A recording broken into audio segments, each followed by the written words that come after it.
Don't be afraid. Be terrified.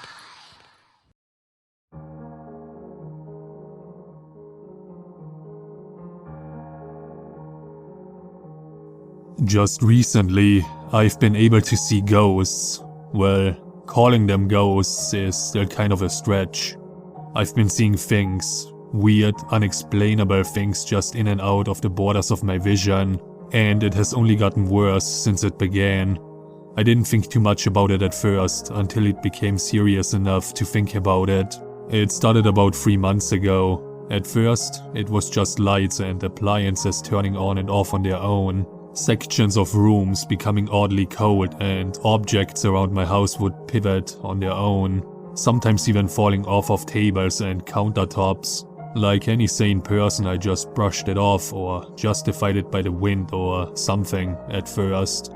However, after I could no longer look the other way on the matter, I began to expand the possible explanations. I had always enjoyed the horror genre, watching scary movies, playing horror survival games, reading creepypasta, so the idea of something supernatural happening came quickly once I had exhausted all reasonable conclusions.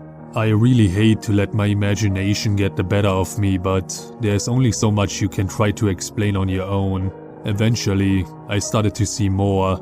Faces in mirrors that shouldn't have been there, shadows in my bedroom at night without a source, footsteps creaking just outside my door. It doesn't happen often though. About once a week now, something I can only describe as weird will happen. I still can't tell if it scares me or not. I've heard of people who experience the same things that I do, but feel comforted by it all. I guess it would be like having company over all the time, the kind you don't mind having. It's a sweet thought, but I just don't feel like that. The happenings don't particularly scare me either. I really didn't know anything about it that I should be scared of. I mean, the idea that dead people come back completely by surprise and that you really never know what it is that brought them back, what their purpose is, whether it is good or bad, is quite nerve-wracking. I wanted to know if there was any reason to be scared, most of which on the matter I looked up online. Almost everything I found pointed to me having nothing to be afraid of, that some spirits just like to hang around without a purpose. I guess I can relate given that's what I do at malls and such during my high school years. I was almost completely satisfied until I realized the question at hand that was never really answered. The one question that I didn't want to ask, but felt like I should. Can ghosts hurt people? I didn't want to look at my screen after clicking search, but I sucked it up and found several instances where people have been cut or burned by forces outside their own. I was really relieved to find that these phenomena had been explained medically into a collection of various rare disorders and diseases, but it all seemed too easy. I mean, certainly you couldn't explain everything. I have seen special cases where a diagnosis would be given to a patient under minimal clues, just to keep the patient at ease or even just because of the doctor's lack of understanding. My point is, what if something happened to those people that couldn't be explained by medical science and they had all been going to the wrong sources? It was a possibility that I was not ready to rule out. The answers to my inquiry sort of faded into an end, until I typed in an even more terrifying and important question. Can ghosts kill people? I had hoped that I was heading into more improbable territory with asking if ghosts could be capable of murder. When I found my answer, I am telling you this as information that we should all be aware of. Most ghosts, for those able to see them, are harmless, even friendly. There is a small percentage of instances where people have been harmed by the unseen, minor cuts and bruises at most. Then there is an even smaller percentage inside that group, which answers yes to my question. Spirits, ghosts, whatever you call them, not only kill, but have killed before. While examining search engine after search engine for such cases, I found a list. It was a list of known spirits to have killed several times each and who have been considered to be the most dangerous ghosts that still haunt this world. I am going to share with you today all the information that I was able to gather on the deadliest amongst them, so that you may avoid becoming one of them. There once lived a beautiful young woman during the early 1700s. She had long raven black hair and the brightest green eyes that ensnared any man she gazed upon. This woman made her home out of a southern Louisiana swamp. Her parents had abandoned her in that local swamp at a young age, for strange things started happening around her. Afraid of their own lives, they left her, expecting her to disappear completely. Instead, she lived off the land and learned her way around that particular ecosystem enough to gain from its resources. She was not only beautiful, but dangerously intelligent as well, despite her never being properly schooled. Fending for herself for so long, she became comforted by living alone. The woman took to collecting whatever she could from explorers or hunters of the area that had left behind their belongings for reasons unknown. She enjoyed learning all she could about normal civilization by what she would find around the swamp, especially books and musical instruments. She loved books, fiction, non-fiction, she didn't care. Most of the time, she couldn't even tell the difference between the two, believing that there was a wonderful, magical world outside of her own. What time of hers was not spent reading, she spent making music with the instruments that she would find abandoned by their former owners within the confines of the swamp. The tambourine was a personal favorite of the young woman, but she also fancied the trumpet and the drum. One day, the woman came across a single book amongst her swamp, but there was no pack, tent or gear of any sort nearby, as if that was the only thing that someone had left behind. The woman believed that whatever was left in her swamp was rightfully hers, and took the book back to her home. For the next several days, all she did was read that one book. It was a spell book, and it was the only object that stays with her still in the afterlife.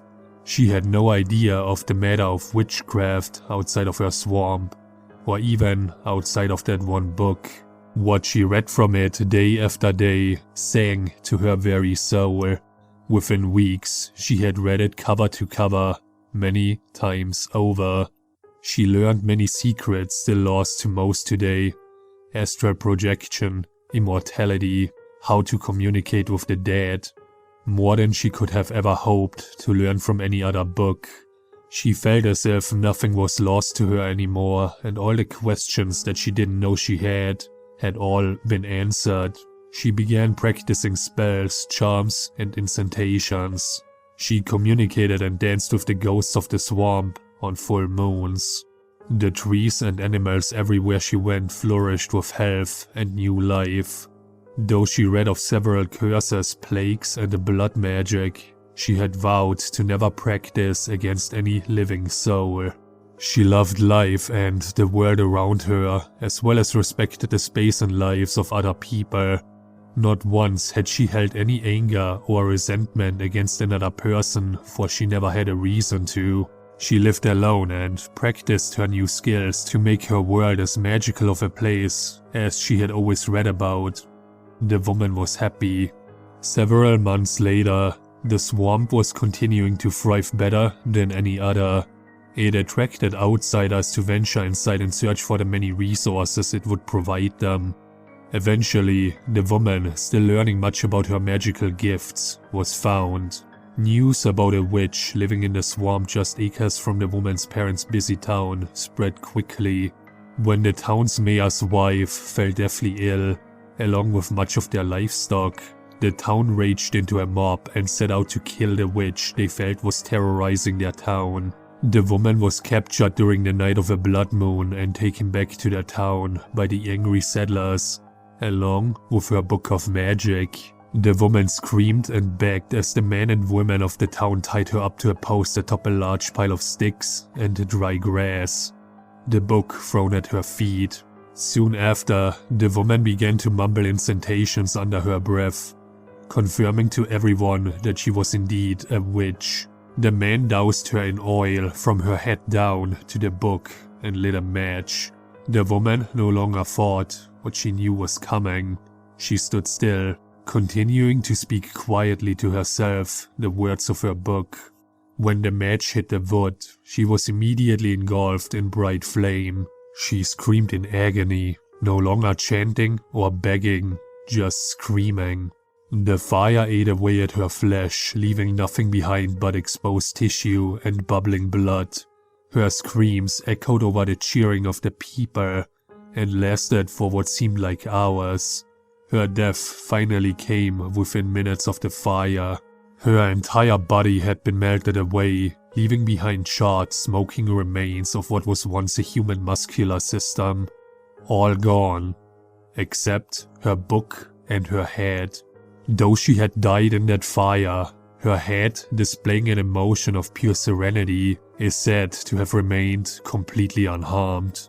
Mystified by what they couldn't explain, the people took her book and her head and threw them back into the swamp, deep where they hoped the gators and lakes would rid them of her remains forever.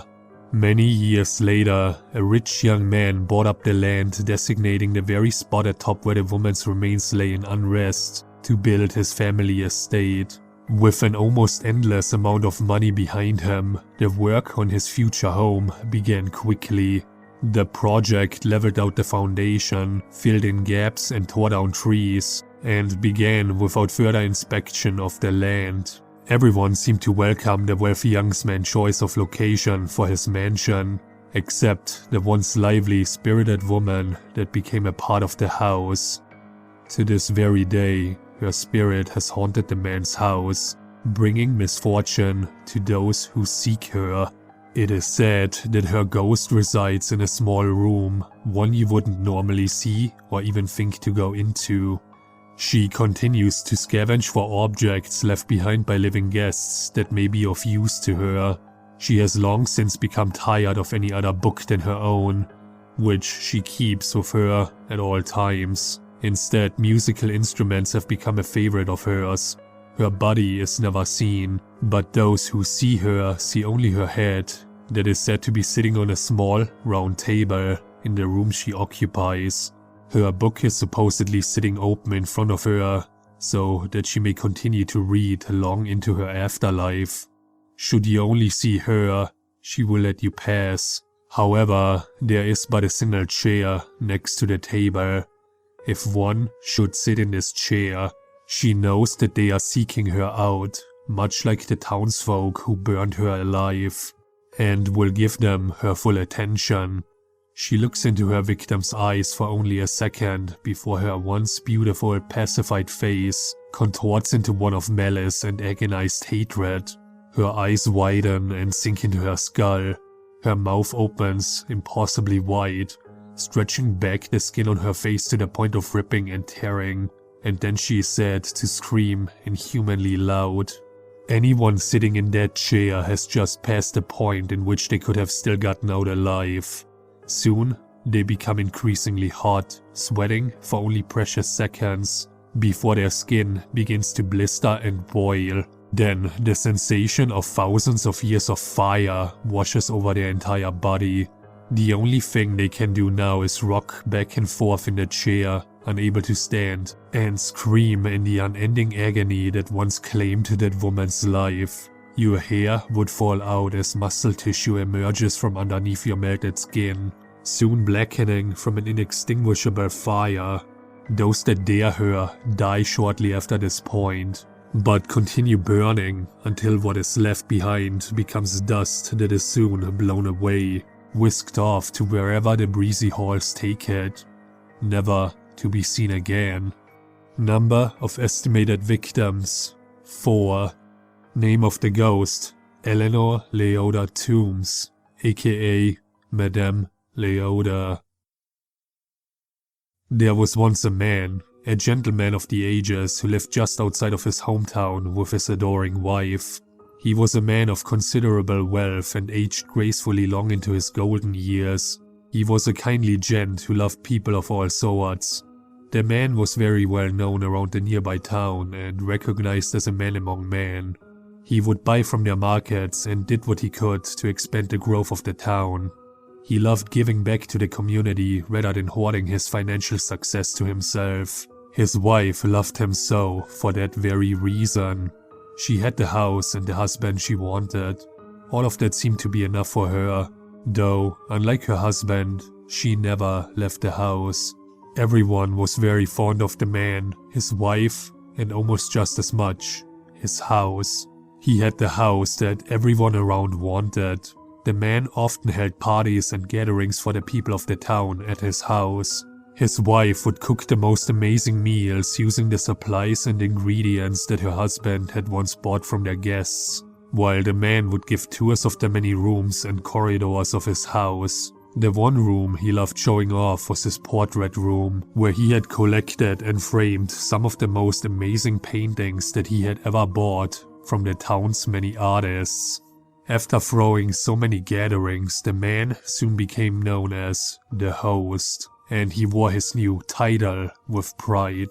Those who asked the man whether it was the massive house or the beautiful wife that made him so happy, to which he would reply, "Neither. It's just my way." Giving back to and entertaining their friends made the man and his wife very happy. Eventually, the man's wife secluded herself altogether inside the house. The man asked why she wouldn't ever go outside, but she would never give him a direct answer. He wondered if she was ill and called a doctor to look at her. Though nothing was certain to the doctor, the man knew for sure that something was wrong. His wife had always been just as outgoing as he was within the walls of their home, but she quickly refused to see or socialize with anyone anymore. Soon, the town started to see less and less of the man, and what they did see was not the cheerful old man they had come to know. His back began to slump while he walked. He was no longer smiling or caring much about the townspeople. Instead, he stayed inside to keep his wife company. At first, he would come out at least once a day. Soon, it became every other day, then once a week, then only a few times a month. Whenever anyone would ask the man what was wrong or where he had been, he would simply reply, "It's just my way." As the time went by, his wife grew more and more introverted, no longer talking to even her husband.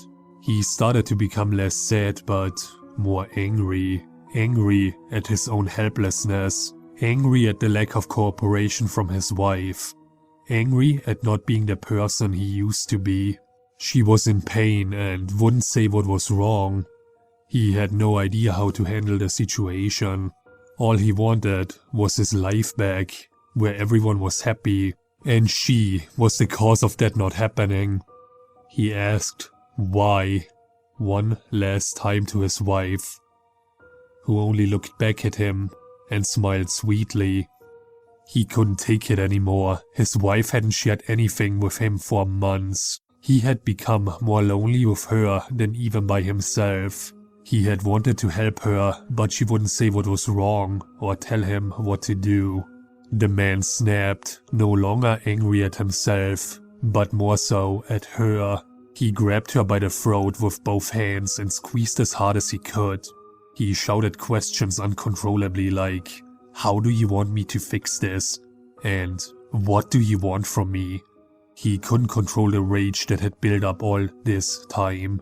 He continued to choke her and shake her with every word he screamed in her face. With what little breath she had left, she choked out her final words.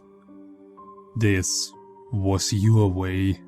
She had died in his hands and by his hands.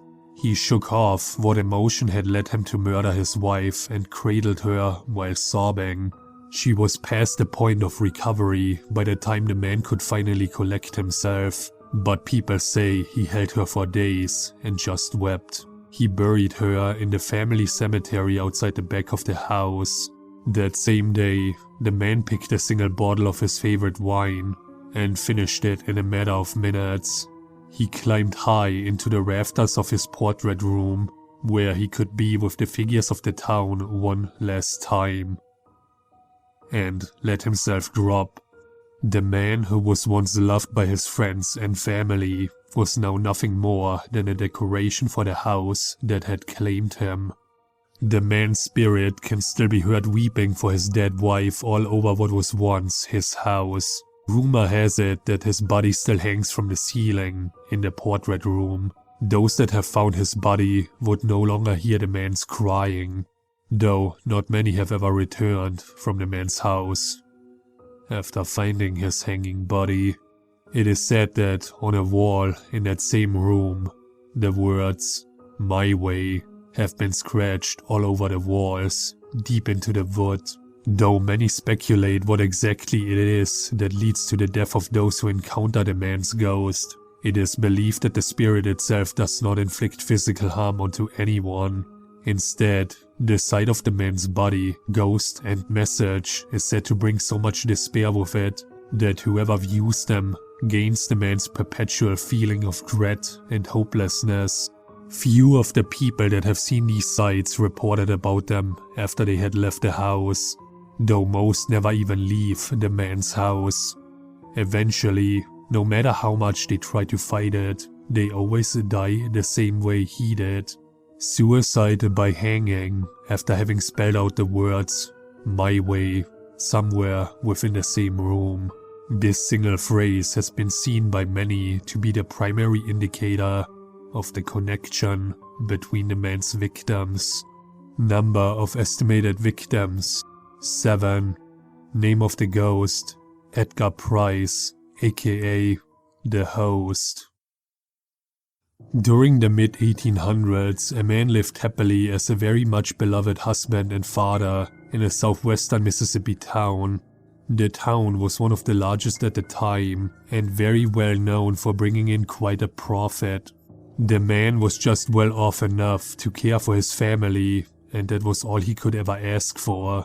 He worked day in and day out at a nearby paper mill, while his simply angelic wife, as he often described her, stayed home and cared for their 2 daughters and son.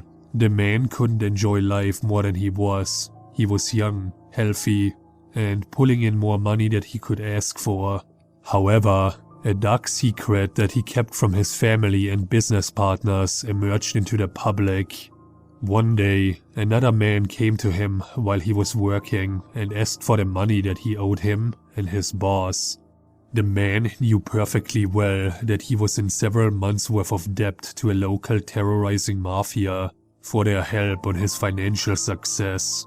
The man had accepted money from one of the most dangerous and infamous loan sharks of his time. The man pleaded for more time, but mercy was long since given to the man.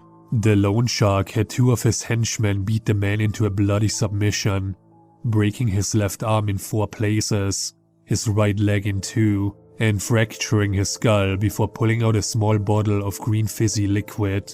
He poured the substance on the man's face and the chemical reacted immediately with a sizzling that almost matched the volume of the man's screams.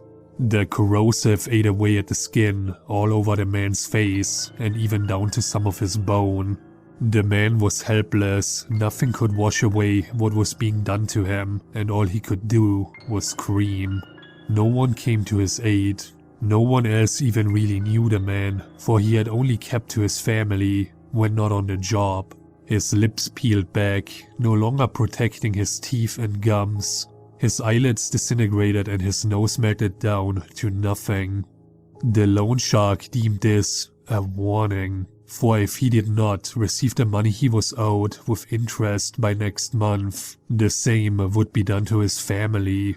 The man was long since rendered unconscious before the shark and his men had left the scene. When the man awoke, he was still in agonizing pain. He left the site, stumbling this way and that, trying to regain a sense of composure. When he returned home, his family was mortified by what they saw. His children ran screaming and crying from the monster. His wife got out a kitchen knife and demanded that the man leave. He tried to make the case that he was her husband, but she wouldn't believe him. He had kept from her and his children that he had received money from the mafia, and his wife wouldn't allow the disfigured man to explain himself. The woman was prepared to kill the man, no matter how much he had pleaded that he was her husband. Without being able to speak clearly to his wife, there was nothing the man could do but leave. He left his wife and children behind, never seeing them again after that day, only grabbing his coat, his cane, and his hatbox on the way out. He could not afford the operation. He would need to live as much of a life as he used to have. Concealing his head under his coat and top hat, leaning off of his damaged leg on his cane, with only the hatbox to store his belongings, he made his way down south. Many miles into his travel, he decided to take up refuge in a house big enough to hide in, just until he could figure out what to do next. He didn't know whether he should protect or warn his family of the impending loan shark, or just start a new life elsewhere. For the first time in his life, the man was completely lost and had nowhere to go, nothing to do, and no one to be. He managed to break into the house fairly easily. He saw no sign of anyone living there, but expected someone would come along eventually. The man lived many days out in that house. He ate the food that had been stored, slept in the master bedroom, and read many of the owner's personal collection of books. Eventually, the man heard the owner return and ran to hide. He found a pull-down door and ladder leading up to an attic space and decided to hide there to wait for the owner to leave. He spent several hours in that attic, curled up next to a hat rack, and cried. The man missed his family and was ashamed at his cowardice. He knew they would share the same gruesome fate as he did, and he could do nothing anymore to stop it. He cried and cried until the attic door opened. The man became dead silent and watched the owner of the house work his way up into the attic. The man panicked. In a blurred rage of defense, the man picked up a piece of broken glass and stabbed the owner in the back of the knee, just as he walked past where the man was hiding. The owner fell to the ground screaming as the man continued to stab the owner viciously. The man looked down at the owner bleeding out all over the attic floor, as an idea crossed his already twisted mind. The man grabbed the owner by his hair and held his head tight in his fist. He plunged the glass shard deep inside underneath the owner's jaw. The owner yelled muffled screams and coughed up the blood that poured into his mouth and throat, as the man dug the glass shard around the outline of his face, peeling back every square inch of skin attached. Blood soaked both of their clothes, and the owner thrashed about, but was just as helpless as the day the man lost his own face. Carving out the skin around the man's mouth and eyes were the final touches as the man dropped the glass shard and pushed the frantic owner to the side, gargling his screams through even more thick, dark blood. The man raised the owner's face up to where his used to be, but on himself, he felt the warm, still bloody side against his exposed muscle and bone. He formed it around his eyes and around his mouth and licked it sealed. The owner scrambled around the floor and found the glass shard. Blindly, he picked it up and crawled as fast as he could to the man, cutting through his throat on the first swing, while the man admired his new look. The owner continued stabbing the man long after he had finally died. The man allowed the owner to extract his vengeance, laughing as the glass shard pierced his skin, for the man was content with death under his new identity. The spirits of both these men still haunt that same house, but only that of the man has been known to still take lives. How do we know this? He will appear anywhere in the house, but is especially seen in the attic from the outside. He painfully collects the faces of his victims before he kills them.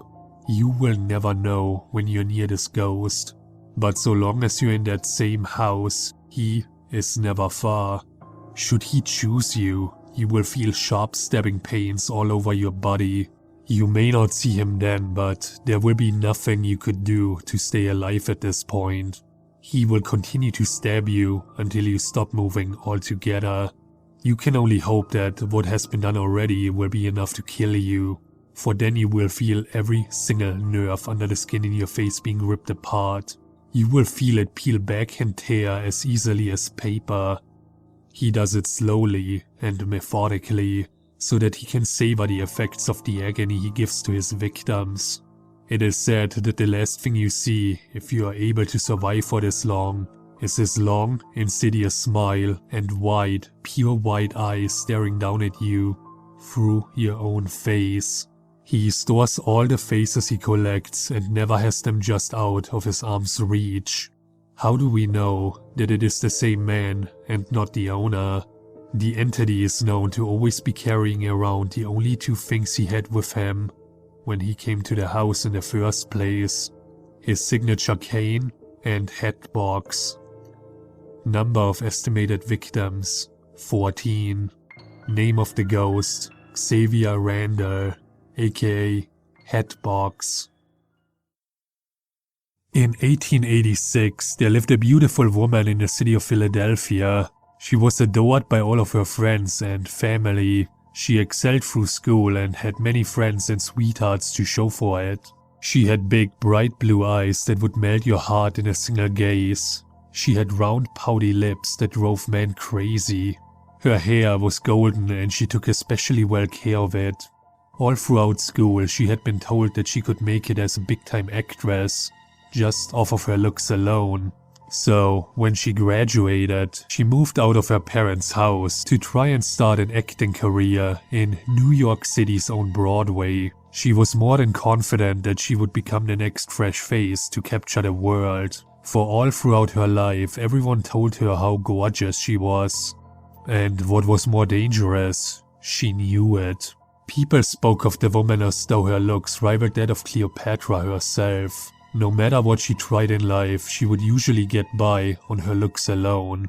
This woman led the easy life and sadly took it all for granted. People would go out of their way to help a woman as beautiful as her any way they could, especially the man. This woman even got so far as to make it into a show on an actual Broadway stage. And soon another and another. Eventually, she was all any of the casting directors could talk about. Every show wanted to see her sing, dance, and showcase her exceptional beauty.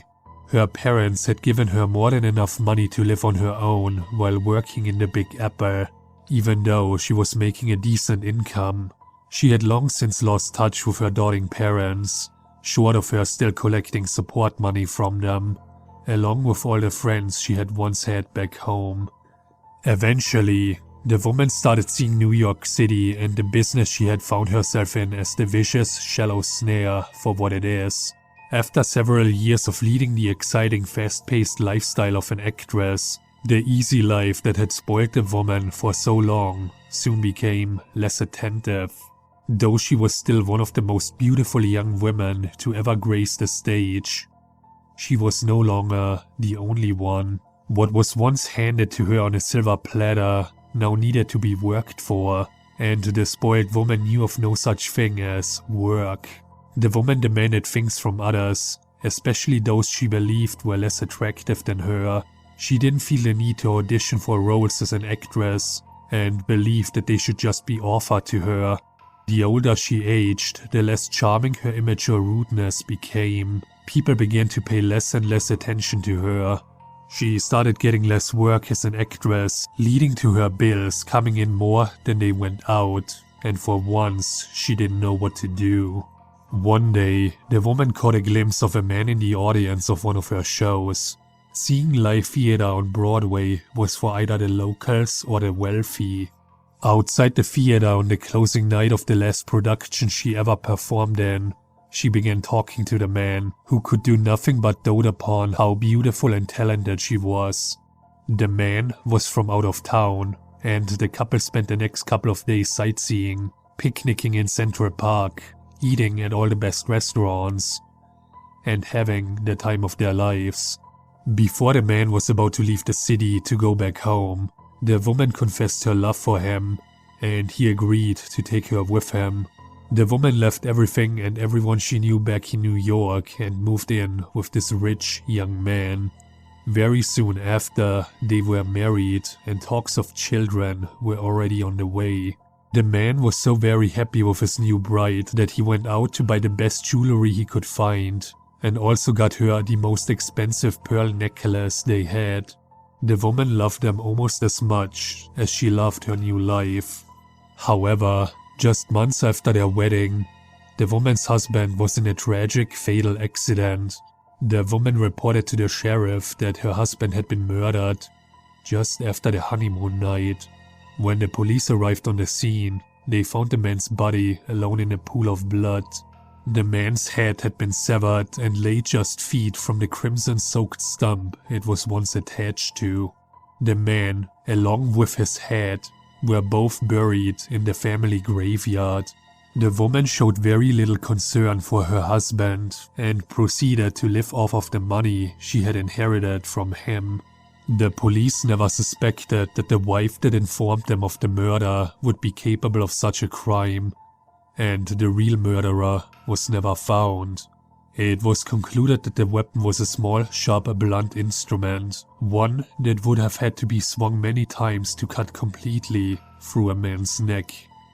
Soon after, the woman had everything about her late husband, even a small, freshly cleaned hatchet that she had taken out of his tool shed not long before he was found murdered, hidden away within the dark corners of the attic of her new house.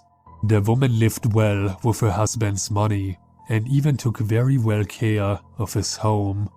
After a while, collecting together all of her husband's belongings grew dull, and the woman craved for more excitement. She decided to go out and lure in another wealthy man as her next husband. Soon after, the next man came along and moved into the woman's home, after selling his for quite a profit. The man loved the woman and bought her an even more expensive pearl necklace than her last husband did. Soon after they were married, he too met with a terrible tragedy. After the woman invited her new husband up to the attic, she retrieved her old hatchet and struck the man in the neck. Even after he fell, she continued to strike the man with the hatchet, flinging his blood all over the walls and ceiling. The man could no longer scream through the amount of blood that was seeping out of his mouth, as his wife continued to hack away at his throat. After his spine had been disconnected, the man was surely dead, but the woman continued to finish the job, severing the head completely. The woman collected all that her new late husband had left for her and buried him too in the graveyard next to her previous one. Within the span of 3 years, 2 more graves had been dug next to theirs. The woman had just received her 5th and most expensive pearl necklace. She had more money and extravagant riches than she could have ever hoped for. She kept her wedding dress neat and clean, the same one that was handed down to her from her mother, and that she had always worn for all of her weddings. Her last husband had already had a child, a grown boy from his previous wife, who had died due to disease. The boy had thought that the marriage between the woman and his father was happening too quickly to be genuine, and suspected that the woman was just after his money. The boy went over to the house the day after the man had moved in, and looked around for him. After hearing a peculiar sound coming from the attic, he went up to investigate, and saw the woman, still wearing her wedding dress, hacking away at the bloody mess that was once his father. The boy went into a furious panic. He tackled the woman and took the hatchet out of her hand. He fought the woman, but it was far too late to save the life of his father. He plunged the blade of the hatchet into her chest, claiming that a demon as heartless as her doesn't deserve one. He hacked away at her chest, breaking through her ribcage and tearing through the woman's chest. Blood soaked the woman's wedding dress as the boy ripped through whatever fabric or muscle stood in his way. He reached into her chest, gained a slippery hold on her slowly beating heart, and pulled it violently out of her body. The boy stood and stared down at what he had done to the woman, He reached down and pulled the wedding ring his father had given to her off of her finger and threw it out of the attic window. He wanted this woman to have had nothing to do with his father. He shoved the woman's body in a nearby trunk. All that is known is that the woman's latest husband rests in the family graveyard next to the others. As for the woman, her body was never recovered and still lies in the trunk in the attic. The boy had hidden the woman's heart somewhere else in the attic, not in the trunk with her. The boy, however, met his own death in that same room for reasons unknown. To this day, it is said that the woman searches desperately for her heart so that she may feel love again. Until then, she feels only hatred and the need for the belongings of others. Her spirit has been seen out of the window to the room she died in, still holding the hatchet she had taken so many lives with. You may only find this woman in the attic of her once home. Should you see her spirit, she will come to you as beautiful as she had always been. She will smile back at you the friendliest, most welcoming smile you could ever ask for. She will show off all that she had collected throughout the years and make you feel comforted. This is when you need to immediately turn around and leave. If you should stay, it is said that you will hear the loud, rhythmic thumps of her heart beating somewhere in the room, just out of her grasp. She will lure people in with her beauty, especially men, only to disappear before them completely. After she has vanished from your sight, she will then reappear to you in a mirror, contorted and grotesque as the tormented soul now has you captured. You will see her beauty fade into the true monster that she had become. You will see her wedding dress dripping blood and feel her cold breath beating down the back of your neck. Cherish it then, because afterward, that's her next target. The next thing you feel is a sharp yet blunt strike to your neck. There is nothing you can do now to stop the malevolent entity from breaking through your neck by the force of the hatchet. No matter how hard you fight or where you try to escape to, your head will feel as though it is tearing itself from your body. This is that woman, searching so much for the life that she once had, and taking from those which she could never enjoy again. Number of estimated victims, 22. Name of the ghost, Constance Hatchaway. Now, the story of the next 3 spirits are importantly intertwined, and I shall be telling their story as such. They are also the 3 most deadliest ghosts in the list and in the world to date, so listen closely. During the early 1930s in northern Florida, there lived 3 brothers. They lived as a very tight-knit family, and the devastation of the Great Depression only brought them closer. The youngest brother, 24, was lanky, pale, and though he was always very spirited, the boy suffered from a dangerous case of anemia. The middle brother, 27, was the most heavyset of the 3. He was known by his family as being the most well-read, and carried an extensive knowledge on many subjects, specializing in several fields of human sciences. The eldest brother, 30, was, oddly enough, the shortest.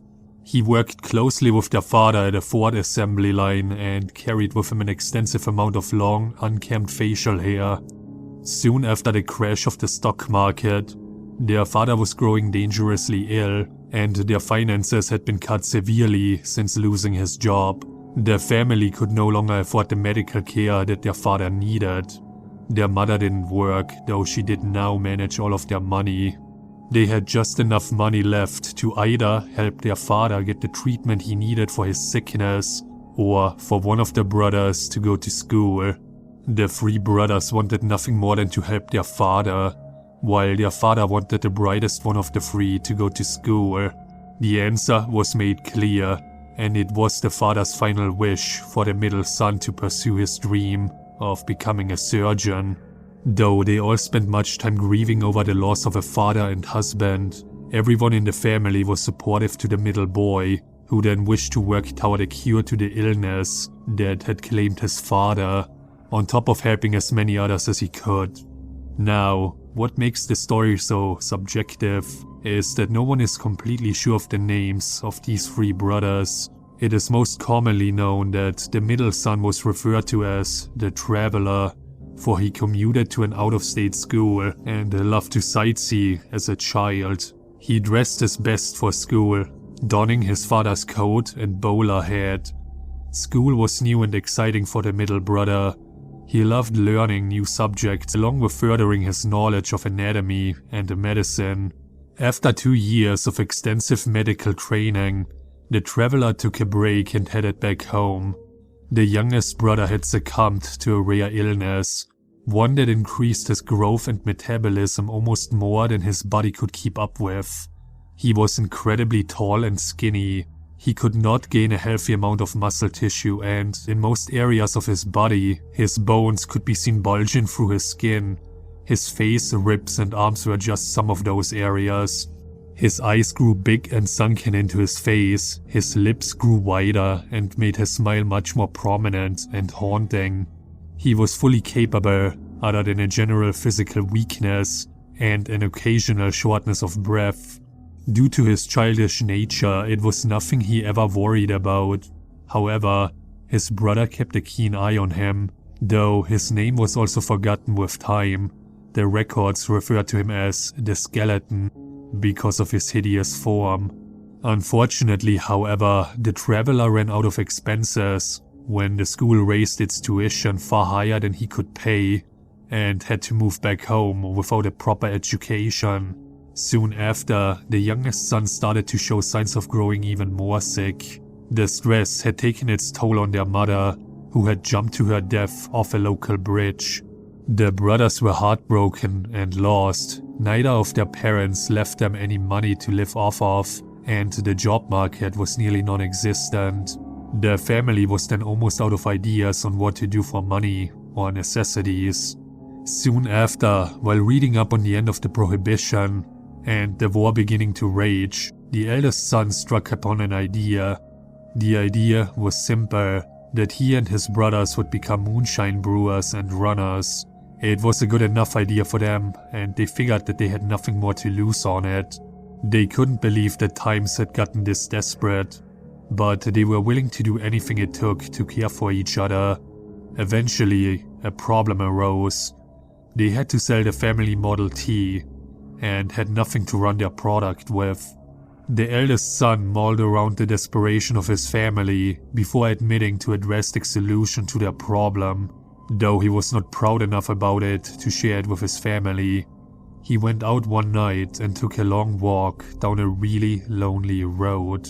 About 3 hours into his walk, he prepared himself for what he was about to do. The brother held out his thumb and waited for passing cars. Soon after, headlights hit him, and the model slowed down to pull up next to the man. The driver was heading home with his wife and 2 children.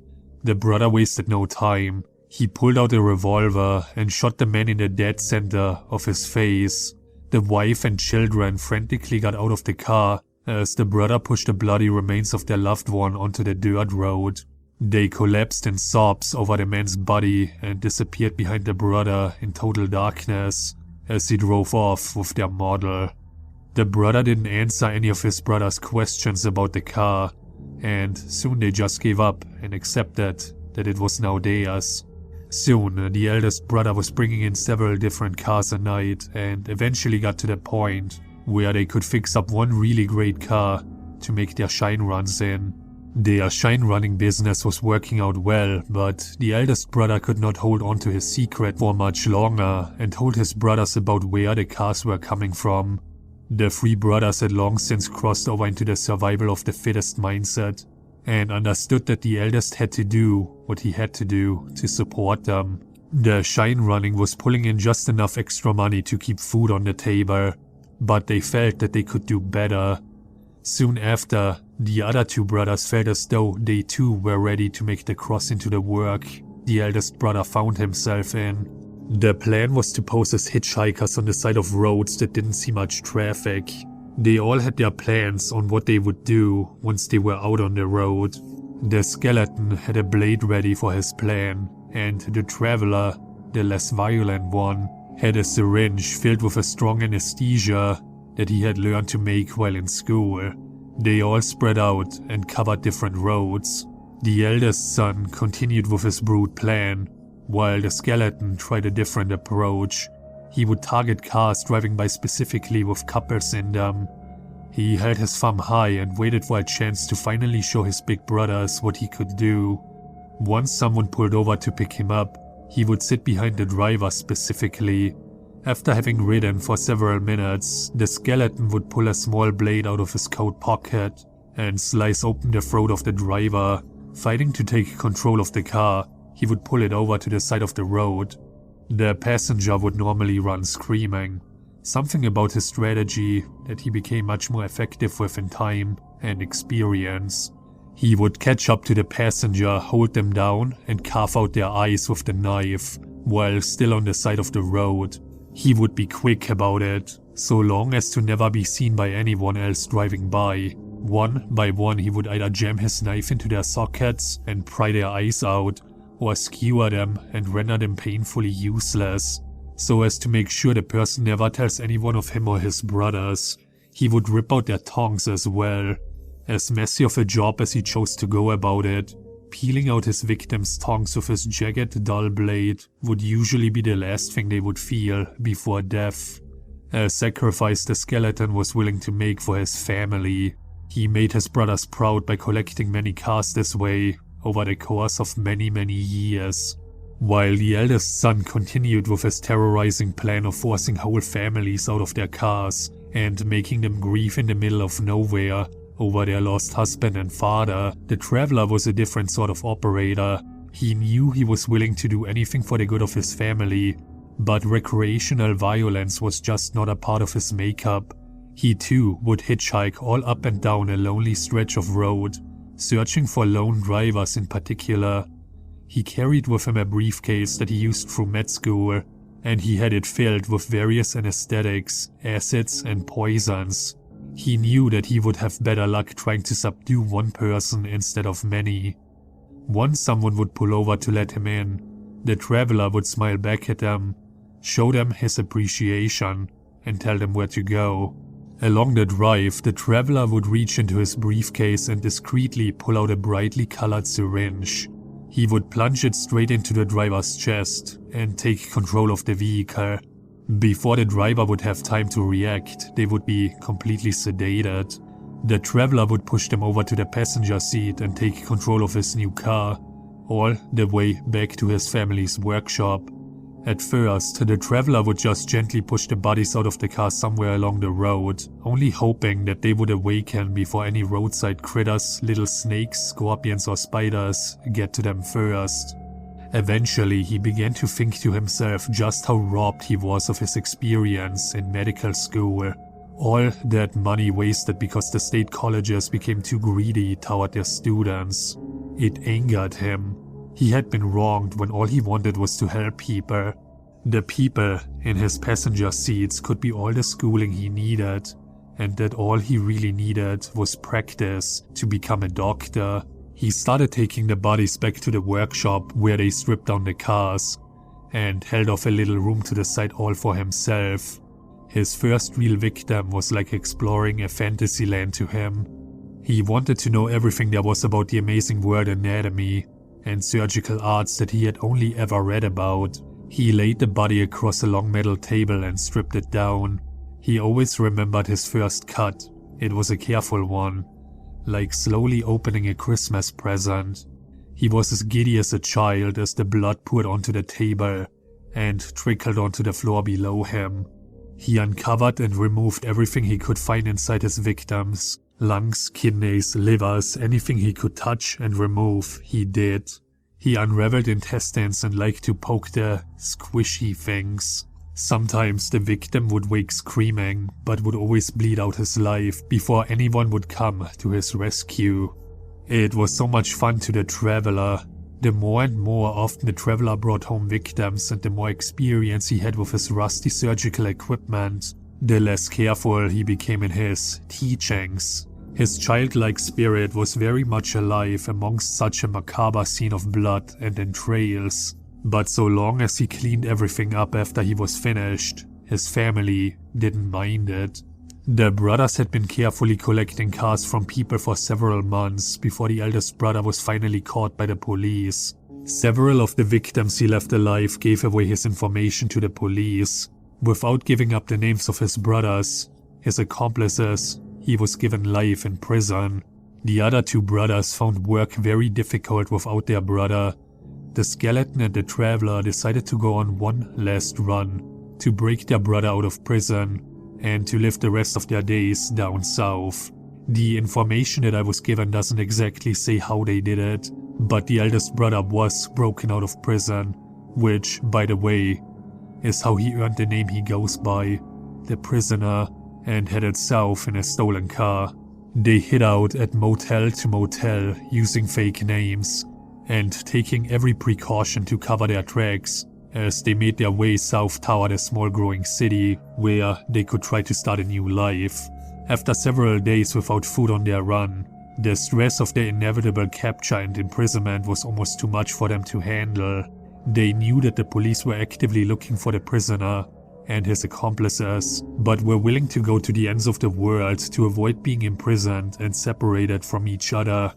Fueled by pure adrenaline, they rocketed down an empty highway with the police bearing down on their path, and wherever they ended up is where they had to hide. After exhausting every resource they had on their final run, the trio abandoned their car on the side of the road and ran until they came across a cemetery. Knowing that the police would be on the site in a matter of seconds behind them, and not being able to make it all the way to the town just miles outside where they had broken down, the brothers wasted no time in weighing what little options they had, and jumped a large gated fence around the cemetery in the backyard of a giant mansion. Inside, they broke into and hid inside a crypt. No one knows for sure what happened to them after that, however. There are rumors that suggest that they lived in that stone cage as long as they could before dying of hunger. Others say they had died of fright by what they saw within that mausoleum. The bodies of the brothers were never found, and they had never been seen alive since. I repeat myself for the utmost importance. These three ghosts, the traveler, the prisoner, and the skeleton, are the three most deadliest ghosts in the world. There is but one road in America that drives by the cemetery in which they spend their last moments. Whether it be day or night, should you just drive by that cemetery, you are inviting them, enticing them. They cannot resist the temptation to rid you of what they cannot have. These ghosts are not limited to one particular place like a house. These spirits are much more unpredictable and versatile. If you drive this one road at any time of the day, you will see someone hitchhiking on the side. Whatever you do, do not pick them up. It may be mean to any person who is just honestly looking for a ride, but it is not worth the risk. At this point, the only hope you have is to pass them and look in your rearview mirror. If you still see them in the reflection outside your car, you are safe. If not, it means that they have chosen you as their ride. If this is the case, immediately get out of the car, pull it over as soon as you can and leave it there forever. If you do not do this, you will become their next victim. Depending on how many people are in your car will depend on which brother you will have riding with you. Should you be driving with one other person in the car, you will be at the mercy of the skeleton. If you are driving, you will see whoever is sitting in your passenger seat suddenly look over at you. Even if you don't look back at them, you know what you will see. Blood-smeared sockets and an empty jaw. Fallen lifelessly will be their expression. By the time you recognize it, you will feel a cold release race across your neck. By the time your car crashes, you and your passenger will already be dead. Should you be driving with a family and do not heed the warnings of the hitchhikers, your death will be simple. At the hands of the prisoner, quick, quiet nothingness will fill your thoughts before you meet your demise. Should you be driving alone, you might as well have been walking from the start. The traveler used to be someone with compassion and mercy while he was alive. But once he's a rider in your car, you find of him much different behaviors. At first, you will become nauseous to the point of wanting to pull over to throw up. But you don't because you can't. It will only get worse from there. Your nose will begin to bleed and you will have a gurgling feeling in your stomach. You will begin to cough up blood and your vision will become blurry. You try to pull over, but the traveler won't let you. He enjoys traveling with you while practicing his craft. Your chest, back and stomach will be in an enormous amount of pain, for what is inside you is rearranging itself. You will cough up more and more blood each time as you begin to lose muscular control and basic bodily functions. The skin around your chest and abdomen starts to pull and tear. Soon, blood will cover your lap and seat as you see the bleeding, pulsating mess throbbing just under your blood-soaked clothes. Don't worry though, death isn't far beyond this point, so you wouldn't have suffered for too long. Still, I'd rather just get out, leave my car, and walk home. Number of estimated collective victims, 41.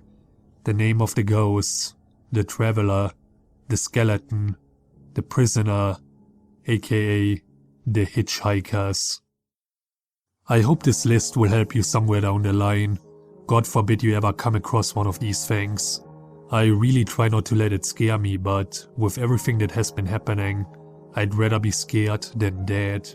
This is certainly not a dare or invitation to test the rumors of these ghosts. Whether you believe in them or not, they are dangerous and do not care what your personal beliefs are. Though I did dig a little deeper into these cases and, as dismaying as it is, I need you to consider this observation. All of these cases are based out of southern Louisiana and around a single house. The very same house for each of them, which means that there is only one place you will find any of these spirits.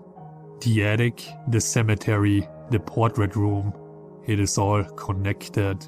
There is something about that house or the land that provokes the evil around it. Though I will not say what the place is called to spare you the trip, upon further inspection that there's just one short of 1,000 different ghosts haunting that place to this day. I am not giving out any more specific details than that which have already been established, because no one, especially any of you, that have listened to this through until the end, and clearly know of the dangers they present, should be going anywhere near this house. The house has been hidden from the public since the accidents began, and just needs to never be visited, looked at, or even passed by ever again. Just remember to be careful. There are many things in this world that we still do not understand, and the cost of venturing into the unknown could be your life. I pray for your safety and hope that you may never fall victim to the spirits of the world's most haunted mansion.